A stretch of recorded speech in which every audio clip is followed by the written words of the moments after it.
지금 하고 있는 게 포인트가 뭐예요? 지금 문제인식이에요. 그래서 여러분 꼭 기억할 게 문제인식에 수학 분석, 환경 분석이 들어간다를 꼭 기억했으면 좋겠어요. 그러면 여기는 이제 고객의 요구를 조사하는 방법입니다. 우리가 문제 과제한 평가 기준에서 고객 만족도 향상이라는 게 있었죠. 근데 고객이라는 분들이 우리 기업에게, 우리 조직에게 그러한 어떠한 만족도를 표현하는 방식이 다양한 방법들이 있을 수 있습니다. 예를 들어서 설문조사가 가장 기본적이죠. 근데 설문조사는 특징이 뭐예요? 매우 그렇다, 그렇다, 아니다, 보통이다, 아니다, 매우 아니다 이런 식으로 통계 처리는 되게 쉽지만 그것들이 정확하게 무엇인지 정말로 성의 있는 답변을 했는지 이런 것들을 알기가 좀 어려워요. 그런데 면접법이라는 것은 이제 1대1 대면 접촉에 의한 겁니다.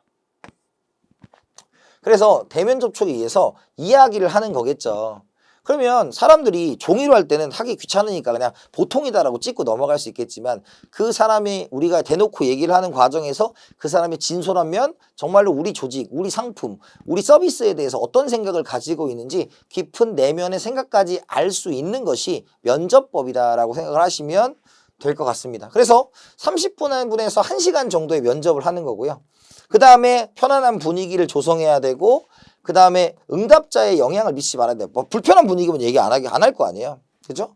그 다음에 첫 번째 질문을 던지고 이에 대한 응답에 따라 면접을 진행하고 그 다음에 윤곽을 가지고 면접을 행하고 그 다음에 구체적인 질문 내용 순서는 응답자의 응답에 따라 달리 진행된다. 그러니까 개략적인 윤곽은 뭐냐면 이 면접을 통해서 알고 싶은 게 뭐냐라고 했으면 우리 회사 제품에 대한 만족도 뭐 그게 뭐 가격이 됐든 그 다음에 상품의 질이 됐든 그 다음에 뭐 독창성에 대해서든 이런 것들을 좀 생각을 하고 들어가야 되고 그 다음에 당연히 이야기를 하는 순서는 정해진 게 아니라 사람이다 보면 이야기를 푸는 방식이 각각 다 다를 수 있잖아요. 그런 것들을 조금 생각을 해서 개별 맞춤형으로 진행해야 되지 않냐 이런 얘기입니다. 그래서 장점은 뭐냐면 가장 중요한 게 이런 거겠죠. 심층적인 정보다. 왜? 단답식으로 대답을 하는 것으로 끝나는 것이 아니라 그 사람이 어떤 생각을 직접적으로 하고 있는지를 우리가 파악할 수 있는 것이니까 이것이 가능하다라고 이야기를 할 수가 있겠죠. 그 다음에 뭐 성과와 관련된 실제적인 구체적인 것들을 얻을 수 있다. 뭐 나머지도 한번 쭉 보시면 됩니다. 근데 단점이 있겠죠. 당연히 비용이 많이 듭니다. 왜? 아까 기본적으로 질문지를 하는데 여기서 비용은 시간을 포함한 비용이에요. 그래서 우리가 질문지와 같은 경우는 체크하면 끝나는데 면접법은 30분에서 1시간 1인당 걸리는 거기 때문에 우리가 다량의 자료를 얻기 위해서는 굉장히 많은 시간이 필요하다라는 것이고 특히 공짜 없잖아요. 면접을 해준 그 대상한테는 또 소정의 그런 답례를 또 해야 되는 것이 일반적이겠죠. 그 다음에 조사자의 능력에 따라서 답변이 달라질 수 있죠. 조사자가 정말로 회사가 원하는 그러한 답들을 끌어낼 수 있는 능력이 있느냐를 따지는 거고 그 다음에 사실과 다르게 해석될 수 있잖아요. 왜냐면 이런 거잖아. 워딩으로는 좋아요가 있지만 좋아요. 좋아요. 좋아요. 이건 다 다른 거 아니야. 그럼 어떻게 해석할 거냐라는 거죠. 그래서 그 면접법의 장점은 심층적 정보지만 단점은 우리가 편견이 개입될 수 있다, 비용이 많이 들 수 있다, 뭐 이 정도로 한번 생각을 해보시면 될 것 같습니다. 그 다음에 이제 포커스 그룹 인터뷰라는 것도 있어요. 포커스 그룹 인터뷰. 요거는 이제 뭐냐면 6에서 8인으로 구성된 그룹이다. 아까 이제 1대1 식의 그런 면접이 있었지만 뭐 이런 식의 면접도 분명히 존재할 수 있다라는 것이고요.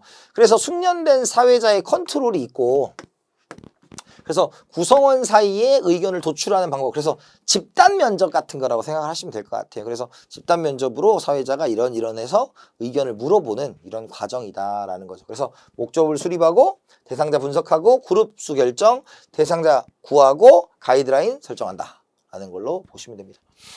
그래서 문제를 인식하는 과정에서 면접법, 즉 고객이 판단하는 문제가 무엇인지를 내가 인식하는 방법으로 면접법을 사용할 수 있다라는 것 정도로 체크하시면 될 것 같아요. 자, 그런데 이제 주의사항이 있겠죠. 주의사항, 가이드라인. 그래서 인터뷰 종료 전체적인 내용에 합의를 하고요. 그 다음에 가이드라인을 가지고 하고요.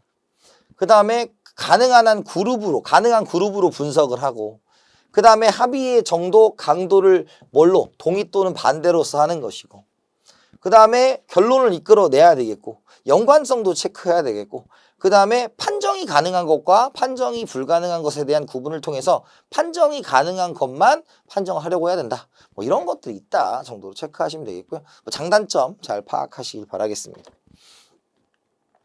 자, 그래서 첫 번째 한 게 뭐였다? 우리가 문제를 인식하는 거였죠.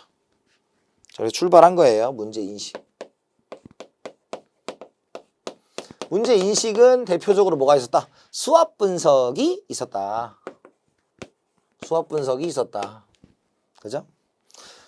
두 번째 문제 도출합니다. 문제 도출. 그러니까 문제를 인식했어요. 그러니까 문제 인식은 약간 다양한 문제가 있다라는 겁니다. 그리고 그러니까 우리가 이제 좀 뭐라고 할까요? 좀 다양하게 많은 것들이 있는데 실제로 우리가 문제를 해결하려면 다양한 것을 한꺼번에 실행할 수는 없잖아요. 한꺼번에 그 문제를 해결할 수 없으니 거기서 확 끄집어내는 겁니다. 아, 우리에게 중요한 문제는 이거다. 이거다. 딱 붙여놓는 거예요. 그래서 문제 도출은 선정된 문제를 분석하여 해결해야 될 것인지 무엇인지 명확히 구체화하는 단계다. 그래서 기존의 단계가 문제는 이러한 거예요. 환경을 보니 이러해요. 고객의 만족도를 보니 이러해요. 그렇지만 여기는 정확히 구체화하는 단계다.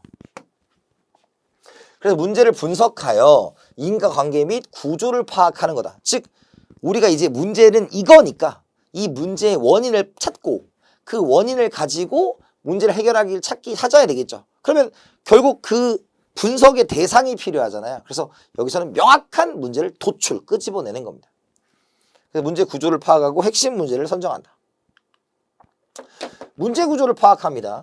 전체 문제를 개별화된 세부 문제로 작게 쪼개는 과정으로 문제의 내용 및 미치고 있는 영향들을 파악하여 문제의 구조를 도출해낸다. 그래서 세부 문제로 쪼개서 문제의 구조를 먼저 도출합니다.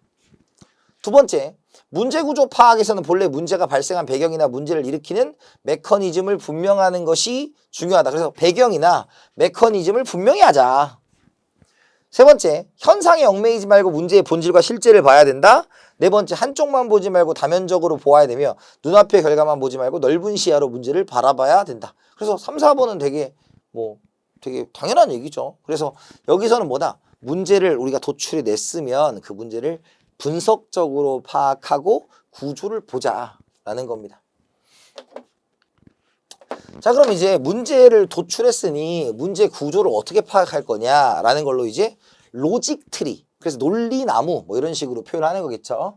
그래서 주요 과제를 나무 모양으로 분해, 정리하는 기술을 우리가 뭐라고 한다? 로직 트리라고 얘기하는 겁니다. 로직 트리 할 때는 전체 과제를 명확히 해야 된다. 분해가는 가지의 수준을 맞춰야 되죠. 그래서 분해가는데 하위로 가는데 갑자기 하위와 상위가 섞여 있으면 안 된다. 그 다음에 원인이 중복되거나 누락되지 않고 각각의 합이 전체를 포함해야 한다. 뭐 이런 걸로 보시면 되겠습니다. 그래서 이런 식으로 진행이 되는 거죠. 주요 과제가 있으면 원인 A, B가 있고 근본적 원인도 나눠가지고 여기서부터 이제 해 나가는 거죠. 이해됐습니까? 이런 식으로 설정하는 걸 우리가 로직 트리다 라는 거입니다.